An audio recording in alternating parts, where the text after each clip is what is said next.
The smell of grilled meat hung thick in the air. My shirt clung to my back, soaked in sweat, part heat, part nerves.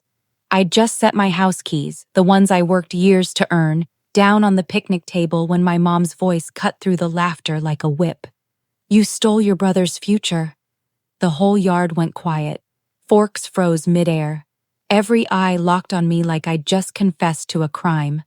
I didn't move, just picked up my beer, took a long sip and thought, here it comes.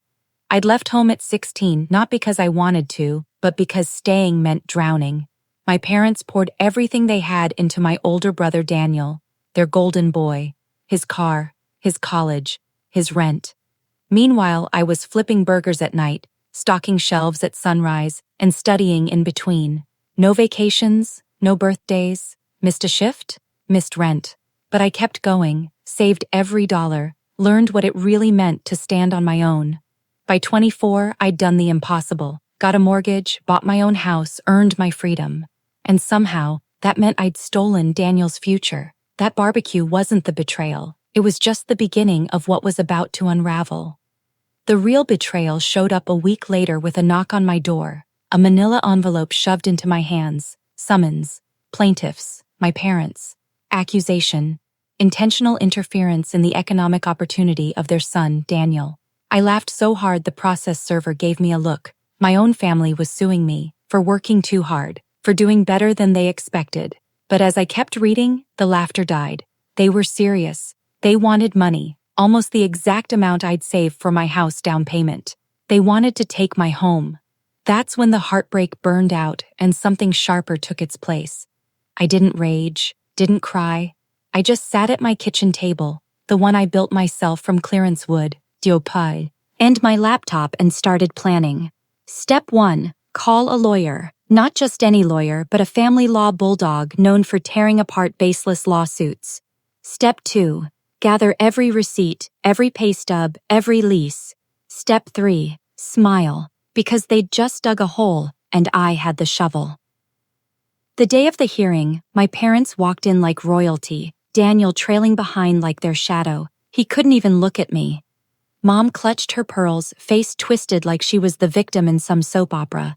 Dad puffed up his chest, still convinced his word carried power. Their lawyer looked exhausted, like he was doing this for the paycheck, not the principle. He argued that by buying my house I'd diverted family resources, that I'd deprived Daniel of the support he deserved.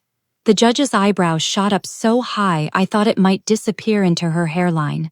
My lawyer slid a thick folder across the table. Every job I'd worked since 16, every rent check, every scholarship, every cent I earned on my own. Then he laid out Daniel's record. 3 dropped majors, 2 DUIs my parents quietly paid for, a year of rent-free living in a downtown condo they funded.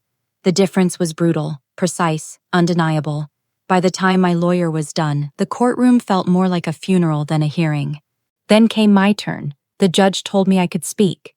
I stood up, steady as stone, and said, "Your Honor, I didn't steal my brother's future. I built mine. If love means draining one child just to lift another, then I was guilty. Guilty of refusing to play along." The room went silent except for Daniel's chair creaking as he shifted in shame. The ruling came fast, case dismissed with prejudice.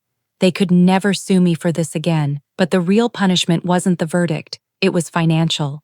The judge ordered them to pay my legal fees, tens of thousands of dollars they didn't have. That night my phone lit up. "Mom, how could you do this to your own family?" "Dad, ungrateful brat."